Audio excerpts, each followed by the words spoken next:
പെറ്റമ്മയെയും ജന്മം നൽകിയ അച്ഛനെയും കഴുത്ത് ഞെരിച്ചു കൊന്ന ഒരു മകൾ. മരണം ഉറപ്പാക്കാൻ വേണ്ടി ആ അമ്മയുടെ കൈവിരലുകൾ ഓരോന്നായി അറുത്തറത്തു മാറ്റിയ മകൾ. സ്നേഹത്തിന് പകരം ആട്ടും തുപ്പും കുറെ പീഡനവും കിട്ടി വളരേണ്ടി വന്ന ഒരു പെൺകുട്ടിയുടെ അതിക്രൂരമായ കഠിനമായ ഒരു കഥയാണ് ക്രൈം സ്റ്റോറി മലയാളത്തിലൂടെ ഇന്ന് നിങ്ങൾ കേൾക്കാൻ പോകുന്നത്. Welcome to crime story Malayalam.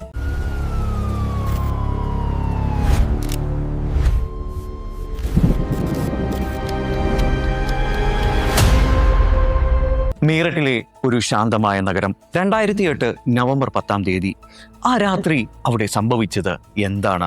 സ്വന്തം മാതാപിതാക്കൾ മകളോട് ചെയ്ത ക്രൂരപീഡനവും എന്നാൽ പ്രതികാരദാഹിയായ ആ മകൾ ആ മാതാപിതാക്കൾക്ക് തിരിച്ചു നൽകിയ സമ്മാനവും എത്രത്തോളം വലുതായിരുന്നു നമുക്ക് നോക്കാം. ഉത്തർപ്രദേശിലെ മീററ്റ് സ്വദേശിയായ പ്രേംബീർ സിംഗ്, അദ്ദേഹം സർക്കാർ ഉദ്യോഗസ്ഥനായി വിരമിച്ചയാളാണ്. ഭാര്യ സന്തോഷ് സിംഗ്, ഇവർ ഉൾപ്പെടെ 3 കുട്ടികളും അടങ്ങുന്ന സന്തോഷകരമായ ഒരു കുടുംബം. മൂത്ത മകളെ കല്യാണം കഴിച്ചയച്ചു. രണ്ടാമത്തെ മകൾ ഒരു സോഫ്റ്റ്വെയർ എഞ്ചിനീയർ ആണ്. ഇളയ മകളുടെ പേരാണ് പ്രിയ സിംഗ്. എന്നാൽ പുറമേ നിന്ന് കാണുന്ന ഈ സന്തോഷത്തിന് പുറമെ ആ കുടുംബത്തിൽ ഒളിഞ്ഞിരിക്കുന്ന ഒരുപാട് നിഗൂഢതകൾ ഉണ്ടായിരുന്നു. ഇളയ മകൾ പ്രിയ ജനിച്ചതിൽ പിന്നെ ആ പിതാവ് അസ്വസ്ഥനായിരുന്നു. എന്തുകൊണ്ടെന്നറിയില്ല. എന്നാൽ ഇടയ്ക്കിടെ തന്റെ ഭാര്യയോട് ഇയാൾ ചോദിക്കുമായിരുന്നത്രേ, ഇവൾ എൻ്റെ മകൾ തന്നെയാണോ? അനാവശ്യമായിട്ടുള്ള പല സംശയങ്ങളും പ്രിയയുടെ മേലിൽ ഇയാൾ എപ്പോഴും അടിച്ചേൽപ്പിക്കുമായിരുന്നു. പിഞ്ചു കുഞ്ഞായിരുന്ന പ്രിയയോട് വളരെ ക്രൂരമായിട്ടായിരുന്നു ഇവരുടെയൊക്കെ പെരുമാറ്റം. മാത്രമല്ല, നീ എൻ്റെ ചോരയല്ല, നീ മറ്റാരുടെയോ ചോരയാണ്, നീ എൻ്റെ അടുത്തേക്ക് വരരുത് എന്നൊക്കെ തുടങ്ങിയിട്ടുള്ള ക്രൂരമായ വാക്കുകൾ ഈ കുട്ടിയുടെ നേരെ ഇവർ എപ്പോഴും എഴുതിവിടുമായിരുന്നു. മാത്രമല്ല, സഹോദരനായ ഗൗരവ് സിംഗ് പോലും ഈ കുട്ടിയെ അടുപ്പിക്കില്ലായിരുന്നു. ഈ കുട്ടിയോട് എന്തോ ഒരു ചതുർത്ഥി ഉള്ളതുപോലെ ആയിരുന്നു ഇവരുടെ എല്ലാവരുടെയും പെരുമാറ്റം. ഒരു കുഞ്ഞു കുട്ടിയുടെ മനസ്സിനെ പൂർണ്ണമായും തകർക്കാൻ ഈ വാക്കുകളൊക്കെ ധാരാളമായിരുന്നു. ഒരു മൂലയിലിരുന്ന് ഈ പെൺകുട്ടി എപ്പോഴും ഇതൊക്കെ ഓർത്തിങ്ങനെ കരഞ്ഞുകൊണ്ടേയിരിക്കുമായിരുന്നു. മാത്രമല്ല, ഈ സഹോദരനോടൊപ്പം മാതാവും ഈ പെൺകുട്ടിയെ അവഹേളിക്കുന്നതിലും വിഷമിപ്പിക്കുന്നതിലുമൊക്കെ PhD കരസ്ഥമാക്കിയവരെ പോലെയായിരുന്നു ഈ പെൺകുട്ടിയുടെ പെരുമാറിക്കൊണ്ടിരുന്നത്. വാക്കുകൾ കൊണ്ടുള്ള ഈ അധിക്ഷേപം മെല്ലെ മെല്ലെ ശാരീരിക ഉപദ്രവമായിട്ട് മാറുകയാണ്. ഈ ചെറുപ്പക്കാരനായ ഗൗരവ് എന്ന് പറയുന്ന സഹോദരൻ തന്റെ കൂട്ടുകാരനെയും കൂട്ടി ഇടയ്ക്കിടയ്ക്ക് വീട്ടിലേക്ക് വരുമായിരുന്നു. എന്നിട്ട് ഒരു മുറിയിലേക്ക് കയറി തന്റെ സഹോദരിയെ അങ്ങോട്ടേക്ക് വലിച്ചെറിഞ്ഞു കൊടുക്കും. ഇവളെ ഉപദ്രവിക്കൂ എന്ന് പറഞ്ഞിട്ടാണ് ചെയ്യുന്നത്. എന്തുകൊണ്ടാണ് ഇങ്ങനെ ചെയ്യുന്നത്? എന്തുകൊണ്ടാണ് ഇത്ര ക്രൂരമായി ആ പെൺകുട്ടിയോട് പെരുമാറുന്നതെന്ന് ആ പെൺകുട്ടിക്ക് മനസ്സിലായില്ല. എന്നാൽ ഈ പെൺകുട്ടി കൗമാരത്തിലേക്ക് കടന്ന സമയത്തും ഈ പെൺകുട്ടിയോടുള്ള അതിക്രമത്തിന് യാതൊരു കുറവും വരുന്നില്ല.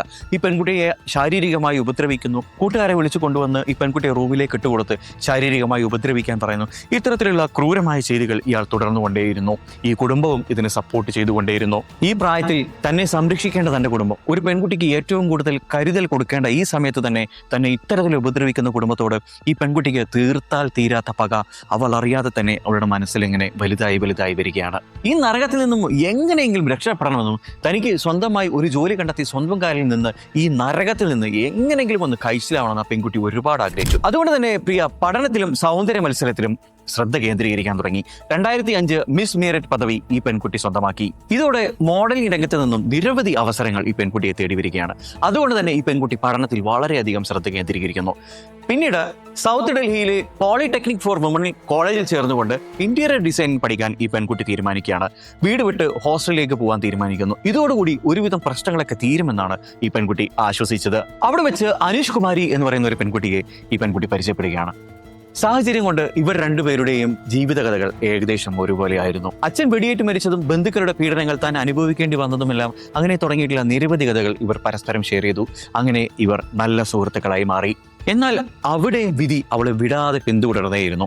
അച്ഛൻ ഇവളെ വിളിച്ചിട്ട് പറയാണ്, നീ പഠനം നിർത്തണം, നീ വീട്ടിലേക്ക് തിരിച്ചു വരണം, നിന്റെ പഠനമൊക്കെ ഇവിടെ വെച്ച് അവസാനിപ്പിക്കണം.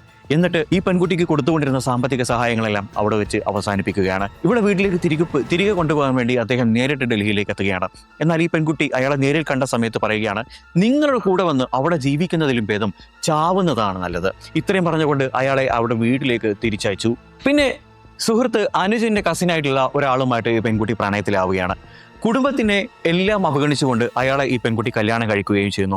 കുറച്ചധികം കാലം ഇവർ സന്തോഷത്തോടെ ജീവിക്കുന്നു. എന്നാൽ കുറച്ചു കാലം കഴിഞ്ഞ സമയത്ത് ഈ പെൺകുട്ടിക്ക് ഇയാളിൽ നിന്നും ദുരനുഭവങ്ങൾ ഉണ്ടാവാൻ തുടങ്ങുകയാണ്. ഇയാളുടെ കസിനെയൊക്കെ വിളിച്ചു വരുത്തി ഈ പെൺകുട്ടിയെ ശാരീരികമായിട്ട് ഉപദ്രവിക്കാൻ തുടങ്ങി. താൻ വിശ്വസിച്ചവരെല്ലാം തന്നെ ചതിക്കുകയായിരുന്നു എന്ന് മനസ്സിലാക്കിയ ഈ പെൺകുട്ടി അയാളിൽ നിന്നും ഡിവോഴ്സ് നേടി രക്ഷപ്പെടാൻ തീരുമാനിക്കുന്നു. ഡിവോഴ്സിന് ശേഷം മാതാപിതാക്കൾ വീണ്ടും ഈ പെൺകുട്ടിയെ ഉപദ്രവിക്കുന്നുണ്ട്. എന്നിട്ട് ഈ പെൺകുട്ടിയോട് ഒരു വാക്ക് പോലും പറയാതെ തന്റെ സഹോദരന്റെ പേരിൽ മാത്രം കോടിക്കണക്കിന് രൂപ വരുന്ന സ്വത്തുക്കൾ എഴുതി വെക്കുന്നുണ്ട്.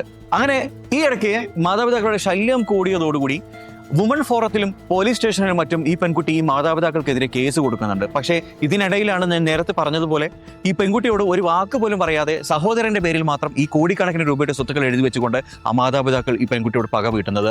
കുട്ടിക്കാലം മുതൽ തന്നോട് കാണിച്ച ക്രൂരതകൾ, പീഡനകൾ, സ്നേഹിക്കേണ്ട സമയത്ത് താൻ അനുഭവിക്കേണ്ടി വന്ന ദുർവിധികൾ, ഇതെല്ലാം ഓരോന്നിങ്ങനെ ചിന്തിക്കുന്ന സമയത്ത് ഈ പെൺകുട്ടിയുടെ മനസ്സിൽ ഇങ്ങനെ പക ഏറി വരികയാണ്.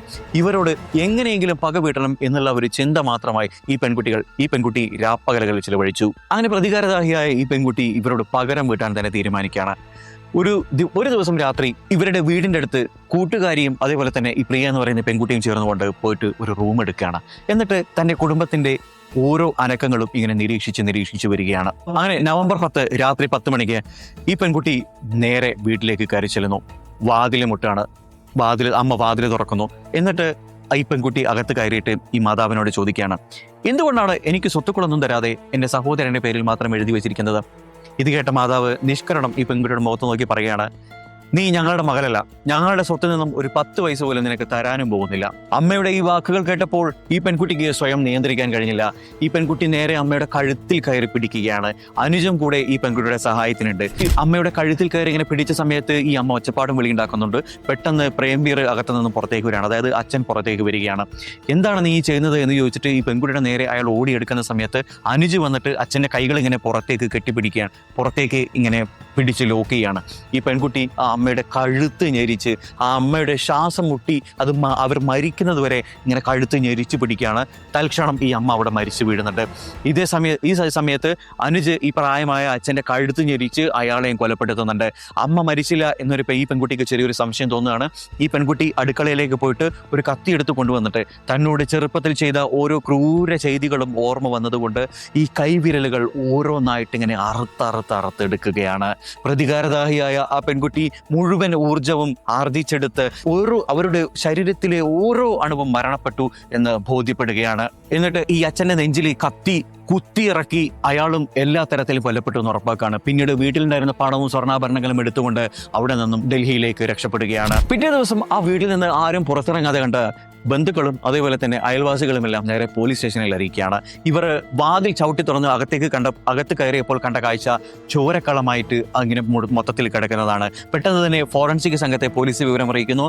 ഫോറൻസിക് സംഘം വന്നുകൊണ്ട് അവിടെ നിന്നും മുഴുവൻ പരിശോധനകൾ നടത്തുന്നു. ഈ സമയത്ത് പ്രിയ എന്ന് പറയുന്ന പെൺകുട്ടിയുടെ മുടി അവർക്ക് അവിടെ നിന്ന് ലഭിക്കുകയാണ്. ഫോറൻസിക് സംഘം ഇത് ആ പെൺകുട്ടിയുടെ തന്നെയാണോ എന്ന് അന്വേഷിക്കാൻ തീരുമാനിച്ചു.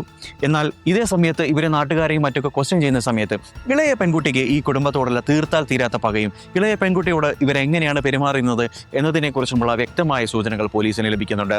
ഉടനെ തന്നെ ഡൽഹി പോലീസ് നേരെ ഈ പെൺകുട്ടിയുടെ ഫ്ലാറ്റിലേക്ക് കയറി ചെല്ലുകയാണ്. അവിടെ വെച്ച് അനുജിനെയും ഈ പ്രിയ എന്ന് പറയുന്ന പെൺകുട്ടിയെയും പോലീസ് അറസ്റ്റ് ചെയ്യുകയാണ്. ആ റൂമിൽ വെച്ചുകൊണ്ട് അവർക്ക് ആ വീട്ടിൽ നിന്നും കാണാതെ പോയ കുറച്ച് സ്വർണ്ണാഭരണങ്ങളും ആ അമ്മയുടെ കൈ അറുത്തുകൊണ്ട് പെൺകുട്ടി കൊണ്ടുവന്ന സ്വർണ്ണ മോതിരവും മറ്റുമൊക്കെ അവിടെ നിന്ന് കിട്ടുകയാണ്. മാത്രമല്ല ആ സ്വത്തിന്റെ ആധാരങ്ങളും അവർക്ക് അവിടെ നിന്ന് കിട്ടുന്നുണ്ട്.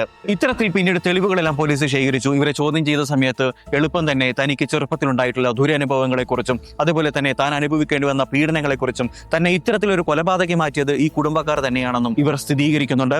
ഇവർ രണ്ടുപേരും കുറ്റമേറ്റു പറഞ്ഞ് തങ്ങൾ നിർഭയം കീഴടങ്ങുകയാണ് എന്നും പോലീസിനോട് പറഞ്ഞു. വർഷങ്ങൾ നീണ്ട വിചാരണക്കൊടുവിൽ പ്രിയയ്ക്കും അതേപോലെ തന്നെ അവരുടെ കൂട്ടുകാരിക്കും ജീവപര്യന്തം തടവ് ശിക്ഷ കോടതി വിധിക്കുകയാണ്. പ്രിയപ്പെട്ടവരെ, ഇതിൽ നിന്ന് നമ്മൾ മനസ്സിലാക്കേണ്ട കാര്യങ്ങളുണ്ട്. കുട്ടികൾക്ക് ശത്രുത മനസ്സിലുണ്ടാവാൻ ചെറിയ കാരണങ്ങൾ മതി. എന്നാൽ ഈ പെൺകുട്ടി കൗമാരത്തിലെത്തിയപ്പോൾ പോലും ആ പെൺകുട്ടിയെ ഉപദ്രവിക്കുന്നതിൽ നിന്നും അതേപോലെ ഒരിറ്റു സ്നേഹം കൊടുക്കുന്നതിൽ നിന്നും ആ മാതാപിതാക്കൾ കാണിച്ച അലർജിയാണ് ഈ പെൺകുട്ടിയെ ഇത്തരത്തിലൊരു ശത്രുവാക്കി മാറ്റിയത്. നിങ്ങളുടെ മക്കൾക്ക് നിങ്ങൾ ചെറുപ്പത്തിലേക്ക് കൊടുക്കുന്ന സോഫ്റ്റ്വെയർ എന്താണോ അതിനനുസരിച്ച് പ്രവർത്തിക്കുന്ന ഒരു ഹാർഡ്വെയറായി അവർ പിന്നീട് മാറും എന്ന് പറയുന്നത് പോലെ തീർച്ചയായും നിങ്ങൾ ഈ വീഡിയോയെക്കുറിച്ചുള്ള അഭിപ്രായങ്ങൾ താഴെ കമന്റ് ബോക്സിൽ രേഖപ്പെടുത്താൻ മറക്കില്ലല്ലോ. നാളെ മറ്റൊരു വീഡിയോയുമായി കാണാം. അതുവരേക്കും ഗുഡ് ബൈ.